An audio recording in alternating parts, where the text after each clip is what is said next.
அடுத்ததாக இன்னொரு கேள்வி கேட்கப்படுகிறது.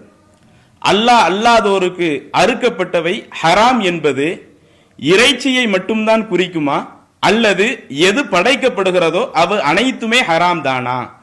இது தொடர்பான வசனங்களில் அறுக்கப்பட்டவை சப்தமிடப்பட்டவை என்றே வருகிறதே விளக்கவும் அப்படின்னு ஒரு கேள்வி கேட்கிறான்.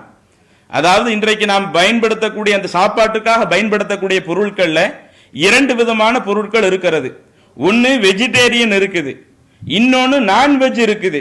இப்ப இதுல அல்லாஹ் அல்லாதோருக்கு அறுக்கப்பட்டவை என்று வரும் பொழுது அதை இறைவன் பயன்படுத்தக்கூடாது நல்லா சொல்றானே, இது அந்த நான்வெஜ்ஜை பார்த்து குறிப்பிடக்கூடிய வசனமா? நாம அந்த நான்வெஜ் சாப்பிடும் பொழுது இன்னைக்கு ஒரு மாடு சாப்பிட நினைக்கிறோம், ஒரு ஆட்டினுடைய இறைச்சியை சாப்பிட நினைக்கிறோம், ஒரு கோழியை நம்ம சாப்பிட நினைக்கிறோம். அப்ப இது போன்ற அந்த உயிரினங்களை நாம் சாப்பிட நினைக்கும் பொழுது அப்ப அதுல இருந்து இறைவனுடைய பெயர் சொல்லப்பட்டு அறுக்கப்பட்டு இருக்கணும் என்று இது முழுக்க முழுக்க அந்த இறைச்சி சம்பந்தப்பட்ட அந்த பொருளை குறிப்பிடுவதற்காக அந்த வசனங்கள் அந்த வசனம் அந்த பொருளை குறிப்பிடுதா, அல்லது இறைவன் அல்லாதவர்களுக்காக படைக்கப்பட்ட பொருட்கள், அந்த இறைவன் அல்லாதவர்களுக்காக படைக்கப்பட்ட பொருட்கள் சொன்னா அது வெஜிடேரியனை கூட மத்த கடவுளுக்காக என்ன செய்வாங்க, அந்த கடவுளை நம்பி இருக்கக்கூடிய மக்கள் அந்த பொருட்களை படைப்பாங்க. அப்ப அந்த வெஜிடேரியனான அந்த பொருட்களும் இறைவன் அல்லாதவர்களுக்காக படைக்கப்படும் பொழுது இந்த வசனத்தில் சொல்லப்படுவது எதை குறிக்கும், இது குறித்து அந்த விளக்கத்தை கொடுங்க என்று சகோதரர்கள் கேட்கிறாங்க. இந்த கருத்துப்பட நீங்க குர்ஆன்ல எடுத்து பார்த்தீங்கன்னா மொத்தம் 3 இடங்கள்ல இந்த கருத்துப்பட வசனங்கள் வருகிறது. அந்த 3 இடங்கள்ல நீங்க எடுத்து பார்த்தீங்கன்னா ஒன்னு சூரத்துன் நஹ்ல்ல நீங்க பார்க்கலாம். சூரா அன்-நஹ்ல்ல 115வது வசனமாக இறைவன் குறிப்பிடுகிறான், இன்னமா ஹர்ரம அலைக்குமுல் மைத்தத வத்தம வலஹ்மல் ஹின்ஸீரி வமா உஹில்ல லி கைரில்லாஹி பிஹி.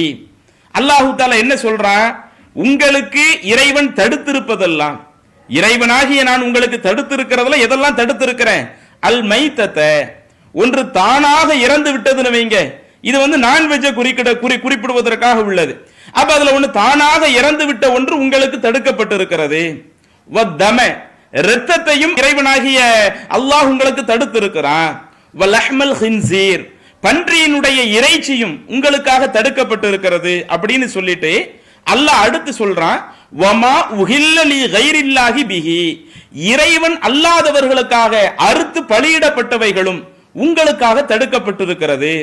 ஃபமனிலிர்துல்ல கைர பாகின் வலா ஆதின், யார் வழியே செல்லாமலும் வரம்பு மீறாமலும் நிர்பந்திக்கப்படுகிறார்களோ அவர்களை தவிர, இன்னல்லாஹ கஃபூருர் ரஹீம், இறைவன் மன்னிக்க கூடியவன் கருணையாளன் என்று ஒரு வசனத்தில் குறிப்பிடுகிறான். அப்ப இந்த வசனம் நமக்கு சொல்லக்கூடியது என்ன, ஒரு உயிரினம் தானாக இறந்து விட்டதென்றால் அதை இறைவன் உங்களுக்கு ஹராமாக்கி விட்டான், இரத்தத்தை இறைவன் உங்களுக்கு ஹராமாக்கி விட்டான், பன்றியினுடைய இறைச்சியை உங்களுக்கு ஹராமாக்கி விட்டான். அதே போல இறைவன் அல்லாதவர்களுக்காக அறுத்து பலியிடப்பட்ட அந்த பிராணிகளையும் இறைவன் உங்களுக்கு ஹராமாக்கி விட்டான். ஆனால் இன்றைக்கு ஒருவர் ஒரு நிர்பந்தத்தை அடைகிறார், அவரா வழி அந்த நிர்பந்தத்தை தேடல, இன்னும் அவரா வரம்பு மீறி செல்லல, கண்டிப்பாக இதை சாப்பிட்டே ஆகணும் என்று ஒருவர் நிர்பந்திக்கப்பட்டால் அப்ப அதன் மீது குற்றம் இல்லை, அதை சாப்பிடுவது குற்றம் இல்லை.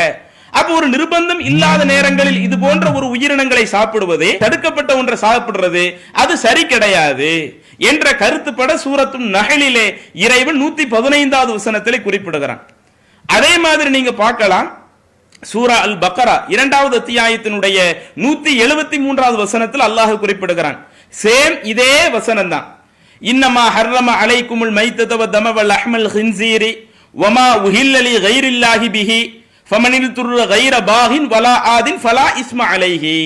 யார் இப்படி தானாக இறந்து போனது, அதே மாதிரி இரத்தம், பன்றியினுடைய இறைச்சி இறைவன் அல்லாதவர்களுக்காக அறுக்கப்பட்டது, இதையெல்லாம் அவன் உங்களுக்கு தடுத்திருக்கிறான். யாரேனும் ஒருவர் வழியே செல்லாமல் வரம்பு மீறாமல் நிர்பந்திக்கப்படுவாரேயானால் ஃபலா இஸ்ம அலைஹி, அவர் மீது எந்த ஒரு குற்றமும் இல்ல.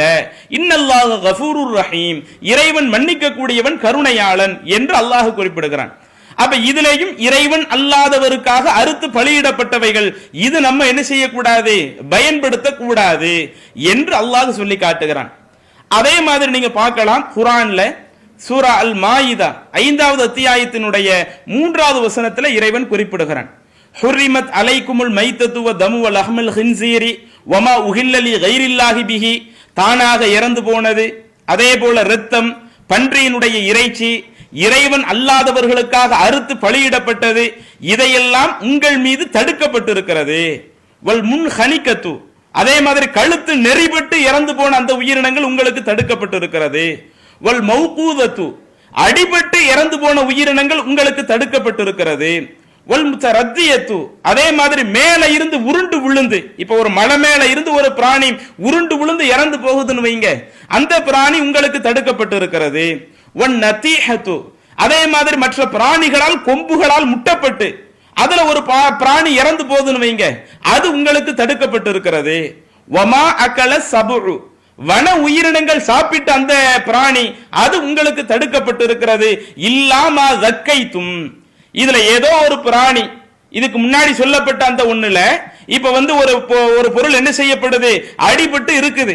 இப்படி அடிபட்ட ஒரு பிராணி அதான் இறந்து போறதுக்கு முன்னாடி நீங்க பிஸ்மில்லா சொல்லி நாம அறுத்துறோம்னு வைங்க, அது நமக்கு பிரச்சனை இல்லை. அதை இறைவன் நமக்கு விதிவிலக்கு கொடுத்துடுறான். அப்ப அந்த பிஸ்மில்லா சொல்லி அறுக்கப்படாம தானா இறந்து போயோ அல்லது மலை மீது விழுந்து இறந்தோ அடிபட்டு இறந்தோ மற்ற பிராணிகளால் கொம்புகளால் முட்டப்பட்டு இறந்தோ இப்படி ஏதோ ஒரு உயிரினம் இருக்குதுன்னு சொன்னா அது போன்ற உயிரினங்களை எல்லாம் இறைவன் உங்களுக்கு தடுத்திருக்கிறான். அதே மாதிரி ஒமா துபிஹ அலன் நுசுபி, பலிபீடங்களின் மீது அறுக்கப்பட்ட அந்த பிராணிகள் அது உங்களுக்கு தடுக்கப்பட்டிருக்கிறது என்று அல்லாஹு தாலா சொல்லிட்டு அதற்கடுத்து மத்த சில தகவல்களை குறிப்பிடுகிறான். அப்ப ஒட்டுமொத்தமா நீங்க அந்த குர்ஆன்ல பாத்தீங்கன்னா இந்த 3 இடத்துல சூரத்து நஹ்ல்ல, சூரா பக்ராவில, சூரா மாயிதாவில இறைவன் தடுக்கப்பட்ட ஒரு உயிரினங்கள் என்ற ஒரு பட்டியலை நமக்கு சொல்லுகிற பொழுது, சாப்பிடுவதற்கு ஹராமாக்கப்பட்ட ஒரு உணவாக நமக்கு குறிப்பிடுகிற பொழுது வமா உஹில்ல லி கைரில்லாஹி பிஹி, இறைவன் அல்லாதவர்களுக்காக அறுக்கப்பட்டவை என்கிற ஒரு வாசகத்தை அல்லாஹ் சொல்லுகிறான். இதுலதான் அந்த வமா உஹில்ல என்ற அந்த வார்த்தை இருக்குதா இல்லையா, அது அகல்ல என்ற அந்த வினை சொல்லிலிருந்து வரக்கூடிய ஒரு வினை சொல். அந்த அகல்ல என்று சொன்னால் அது எதற்காக குறிக்கும் என்று அதனுடைய அரபி மூலத்தை நீங்க எடுத்து பார்த்தீங்கன்னா, அதனுடைய அகராதி பொருளை நீங்க எடுத்து பார்த்தீங்கன்னா, அகல்ல என்பது ஒரு பிராணியை பற்றி குறிப்பிடுகிற பொழுது அதை அறுப்பதற்காக சொல்லக்கூடிய அந்த வார்த்தை. இன்றைக்கு முஸ்லிம்கள் நாம் அறுக்கும் பொழுது பிஸ்மில்லா இப்படி ஒரு பிராணியை பற்றி குறிப்பிடுகிற பொழுது அது எதையும் குறிப்பிடும், பிஸ்மில்லாவை சொல்லி அறுக்கணும். அப்ப நீ கைரில்லாஹி பிஹி, அல்லாஹ் அல்லாதவருக்காக அறுக்கப்படுதுன்னு சொன்னா இன்னைக்கு பிஸ்மில்லா சொல்லாம ஒண்ணு அறுக்கப்படுதுன்னு வைங்க, அதை சாப்பிடக்கூடாது என்பதையும் அந்த வசனத்தினுடைய அந்த வார்த்தை நமக்கு விளக்குகிறது. அதே மாதிரி அந்த அகல்ல என்ற அந்த வினை சொல்லிருக்கு, என்ன அர்த்தமும் அரபியில இருக்குது, ரஃபஅ சௌதஹு, ஒருவர் சப்தமிட்டு பேசுவது அப்படின்ற ஒரு வார்த்தையும் இருக்கிறது. ஒரு பிராணியை பற்றி சொல்லும் பொழுது இறைவனுடைய பெயரை சொல்லி அறுக்கிறது, இறைவன் அல்லாதவருடைய பெயரை சொல்லி அறுக்கிறது என்கிற ஒரு பொருளும் அதற்கு உண்டு.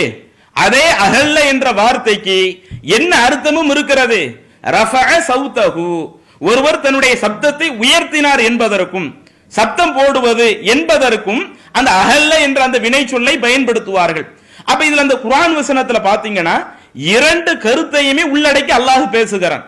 ஒன்றின்றைக்கு ஒரு உயிரற்ற ஒரு பொருளா இருக்குதுன்னு வைங்க, அந்த உயிரற்ற ஒரு பொருளாக இருந்தாலும் வெஜிடேரியனுக்கான ஒரு பொருளாக இருந்தாலும், இன்னைக்கு கத்தரிக்காய் இருக்குது, தக்காளி இருக்குது, இந்த கத்தரிக்காய் தக்காளி இவைகள் அனைத்துமே வெஜிடேரியன்ல சேர்க்கிறோமா இல்லையா, இந்த வெஜிடேரியனான அந்த பொருட்களாக இருந்தாலும் இது அல்லாஹ் அல்லாதவர்களுக்காக சப்தமிடப்பட்டால், அல்லாஹ் அல்லாதவர்களுக்காக சப்தமிடப்பட்டால் என்றால் என்ன, இன்னைக்கு மத்த சமூகத்தில் உள்ளவங்க சில பொருட்களை அவர்கள் உருவாக்கி சில உணவுகளை தயாரித்து அதை தத்தமது தெய்வங்களுக்காக தங்களது நம்பிக்கையின் அடிப்படையில் படையல் செய்யறாங்களா இல்லையா, இறைவன் அந்த ஒரு வார்த்தையை பயன்படுத்துகிறான்.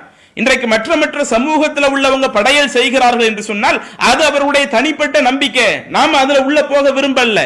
ஆனா இஸ்லாமிய மார்க்கம் நமக்கு என்ன சொல்லுகிறது, ஏக இறைவனை ஏற்றுக்கொண்ட லா இலாஹ இல்லல்லாஹ், வணங்கப்படுவதற்கு தகுதியானவன் அல்லாஹ் ஒருவன் தான் இருக்கிறான், அவனை தவிர்த்து எந்த கடவுளும் இல்லை என்ற அந்த நம்பிக்கை கொண்ட முஸ்லிம்கள் ஒரு உணவை சாப்பிடுவதாக இருந்தால் அவர்கள் என்ன செய்யக்கூடாது, எந்த இறைவனை அவர்கள் ஏற்றுக்கொண்டார்களோ அந்த இறைவன் அல்லாதவர்களுக்காக படையல் செய்யப்பட்டிருக்கிற அந்த உணவை சாப்பிடக்கூடாது. அப்ப அந்த உஹில்ல என்ற வார்த்தைக்கு அறுத்தல் என்ற ஒரு பொருளும் இருக்கிறது, படையல் செய்யப்படுதல், அல்லாஹ் அல்லாதவருக்காக ஒரு படையல் செய்யப்பட்ட உணவு, அவங்களுடைய பெயர் சொல்லப்பட்டு அது பூஜை செய்யப்பட்ட ஒரு உணவு என்று எடுத்துக்கொள்வதற்கும் அந்த வார்த்தையினுடைய பொருள் நமக்கு இடமளிக்கிறது. அப்ப இறைவன் அந்த இரண்டையுமே தெளிவுபடுத்தக்கூடிய விதமாகத்தான் அந்த சூரத்துல் மாயிதாவில் அழகா குறிப்பிடுகிறான். அந்த வமா உஹில்லலி கைரில்லாஹி பிஹி என்பது உயிருள்ள ஒரு பொருள் அறுக்கிறது பற்றித்தான் பேசப்படும் என்று இருந்தால், அதே வசனத்தில் அல்லாஹு தஆலா என்ன சொன்னா, வமா துபிஹ அலன் நுசுபி, பலிபீடங்களில் எது அறுக்கப்படுகிறதோ அதையும் சாப்பிடக்கூடாது. அப்ப அதில் அறுக்கப்படுவதற்கு தனியாக வந்து விட்டது.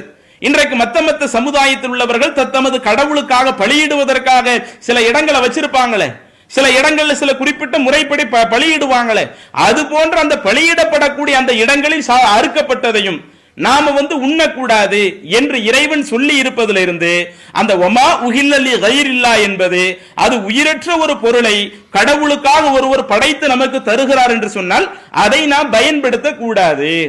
இதை இது மத்த சமுதாயத்திற்காக மட்டும் இஸ்லாம் சொல்லல. இன்றைக்கு ஒருவர் முஸ்லிமாகவே இருந்து கொண்டு தர்காவுக்கு போறாரு, தர்காவுல போய் ஒரு ஆட்டை அறுத்து என்ன செய்யறாரு, அங்க போய் ஃபாத்திஹா ஓதி நமக்கு கொடுக்கிறாரு. இப்படி ஒரு ஆடுங்கிறது நமக்கு மார்க்கத்தில் அனுமதிக்கப்பட்ட உணவு. அது அவர் பிஸ்மில்லாவே சொல்லி அறுத்து இருக்கட்டும், ஆனால் அவர் அறுத்த இடம் என்பது அது தர்காவாக இருக்கும் பொழுது அதை எப்படி நாம அதை பயன்படுத்த இயலும்? இன்னும் இறைவன் அல்லாதவர்களுக்காக நேர்ச்சை செய்யப்பட்டு இருக்கும் பொழுது அதை எப்படி நாம பயன்படுத்த இயலும்? அப்ப ஒரு முஸ்லிமே இன்னைக்கு இது போன்று நமக்கு தந்தாலும் அதை பயன்படுத்த முடியாது. அல்லது இந்த மாதிரி நான்வெஜ் விடுங்க, ஒரு வெஜிடேரியனான ஒரு உணவை ஒருவர் தர்காவுக்கு போறாரு, அங்க போய் ஃபாத்திஹாவது நம்மள்ட்ட கொண்டு வந்து கொடுக்கிறாரு, இது தபர்ருக்கு, இது நேர்ச்சை நம்மள்ட்ட கொடுக்கிறாரு, அதை நாம பயன்படுத்த முடியுமா? ஏன்னா அது இறைவன் அல்லாதவர்களுக்காக அங்கே என்ன செய்யப்பட்டு இருக்கிறது, அது படைக்கப்பட்டு இருக்கிறது. அப்ப இது போன்ற அந்த விஷயங்களை எல்லாம் நாம் கவனத்தில் கொண்டு எது இறைவனுடைய பெயர் சொல்லி அறுக்கப்பட்டதோ, நான்வெஜ்ஜாக இருந்தால் எது இறைவனுடைய பெயர் சொல்லி அறுக்கப்பட்டதோ அதை நாம் உண்ண வேண்டும். மற்றபடி வெஜிடேரியன், நான் வெஜிடேரியன் இப்படி எதுவாக இருந்தாலும் இறைவன் அல்லாதவர்களுக்காக அது படைக்கப்பட்டிருந்தால் அதை நாம் உண்ணக்கூடாது. அப்ப இதைத்தான் அல்லாஹு தஆலா நமக்கு தெளிவுபடுத்துகிறான். எனவே இஸ்லாமிய மார்க்கம் சொல்லக்கூடிய இந்த சட்ட திட்டங்கள்ல, இறைவன் சொல்லக்கூடிய இந்த குர்ஆன் வசனங்கள்ல அது வெஜிடேரியனையும் குறிப்பிடும், அது இறைவன் அல்லாதவர்களுக்காக படையல் செய்யப்படுகிற பொழுது. அதே மாதிரி நான்வெஜ்ஜையும் இறைவன் அல்லாதவர்களுக்காக அறுக்கப்படுதுன்னு சொன்னா, பிஸ்மில்லா சொல்லப்படாம அறுக்கப்படுதுன்னு சொன்னா அதை சாப்பிடக்கூடாது என்ற அந்த இரண்டு கருத்தையும் தரக்கூடிய விதத்துல தான் இஸ்லாமிய மார்க்கம் நமக்கு சட்டம் சொல்லுகிறது. இது இந்த கேள்விக்கான பதிலா சொல்லிக் கொள்றோம். இஸ்லாம் மற்றும் சமுதாய செய்திகளை அறிந்து கொள்ள தமிழ்நாடு தௌஹீத் ஜமாஅத் யூடியூப் பக்கத்தை உடனடியாக சப்ஸ்கிரைப் செய்து கொள்ளுங்கள். மேலும் பெல் பட்டனையும் கிளிக் செய்து கொள்ளுங்கள்.